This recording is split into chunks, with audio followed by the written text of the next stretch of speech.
The fridge hummed in the empty kitchen like it was the last thing alive in the house. I stood there barefoot, staring at the crumpled note taped to a bottle of almond milk she'd always bought, not because she liked it, but because she liked the way it looked. The note read, "Goodbye. Never loved you anyway." 6 brutal words. That was it. After 7 years. 3 apartments. Countless nights holding her trembling in my arms as sleep abandoned her. She left at 5 in the morning. Her side of the bed was cold, the sheets still molded to her shape, fading like smoke into the mattress. I didn't panic. I didn't scream. I just sat on the kitchen stool, letting the silence crawl under my skin and settle in my bones. The house felt wrong, too clean, too empty, too deliberate. Even the toothbrushes were gone, hers and mine. That's when I realized it wasn't just a goodbye. It was an eraser. By Monday, my phone erupted. Chase, MX, 2 credit unions. Every account I had built from scratch, every nest egg I'd fought for, wiped clean. I stared at the numbers on the screen and laughed, not because it was funny, but because I was already 2 steps ahead of her. She thought she'd shattered me. She had no idea I'd been building something stronger, quieter, lethal. A truth that didn't just end a marriage, it buried it. 3 weeks before she left, I saw the first cracks. She came home late, lipstick unfamiliar on her lips, smelling like cloves and cigarettes. Her eyes were glassy, too bright, like she'd been soaking in someone else's warmth. She smiled too wide, laughed too hard, touched me like I was furniture. I didn't ask. I didn't accuse. Just watched. She began leaving longer showers, phone face down, sleeping with her back turned to me. Her heart hid in the space between us like a weapon. I told myself it was stress, that she'd come back to me. But some truths are impossible to unsee, like the hotel charge in a city she always claimed to hate, or the text that flashed while she made tea. "When can I see you again?" She said it was spam. I said nothing. Something inside me cracked, a slow ice fracture spreading into my soul. And behind my silence, I started building. I started with the phone. Cloned it in 2 minutes while she showered. She had been predictable for years, the same 4-digit passcode since grad school.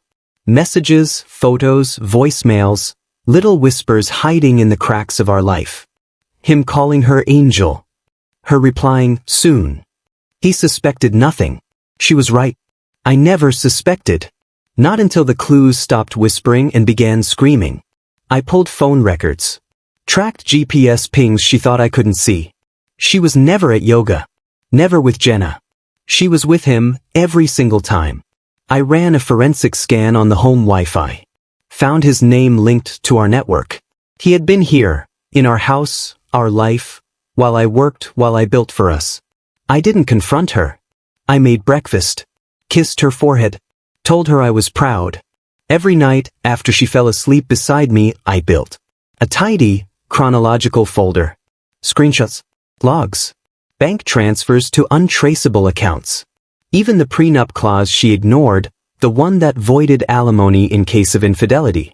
She was digging her own grave. I was just holding the shovel. The final piece arrived in a manila envelope. DNA results. Because the one thing that never added up was timing. Our daughter, 5 years old. She was born while I was overseas, away for 10 months on contract. She claimed we conceived the week I returned. I wanted to believe her. Science didn't. The test wasn't a question anymore. It was closure. Hers, not mine. I printed everything. Leather binder. Left it on her side of the bed. The next morning she found it. Didn't speak. Didn't cry. Sat there, fingers trembling on the cover. She didn't scream. Didn't fight. She collapsed in quiet shock, and I was already gone, watching from the hallway like a ghost. She called 37 times that night. Every ring unanswered. Then a single text, page 47. That page held the clause. The one that erased her claim to everything. My money, my house, my life. No alimony. No child support. No shared property. Not even the car she drove. It was towed 2 hours after she left. I watched from a distance, security cam catching every second. Designer heels, luggage at her side, no plan, no ride, just the crushing weight of everything she thought she'd stolen. I moved out that weekend. Smaller place. Quieter. No photos. No ghosts. I sleep now deep, dreamless. She emailed once. Subject line, please. I didn't open it. Some wounds don't need tending. They need amputation. I loved her once. I would have died for her. Now I can't even remember her voice. And that is the part that scares me the least. Before she left, there had been small signs, tiny fissures in the walls we'd built. That night she came home with the new lipstick, I watched the details. How she lingered over the door, how her eyes searched mine but didn't land. She didn't notice I had already noticed everything. The hotel receipt. The texts. The stolen moments. Every clue whispered a truth I didn't want to see. I told myself patience. Observation. Proof. That was my fortress. I didn't act on rage or despair. I acted like a shadow in my own home. Invisible. Calculating. She grew careless. That was her undoing. Longer showers. Late nights. Phone down. Eyes distant.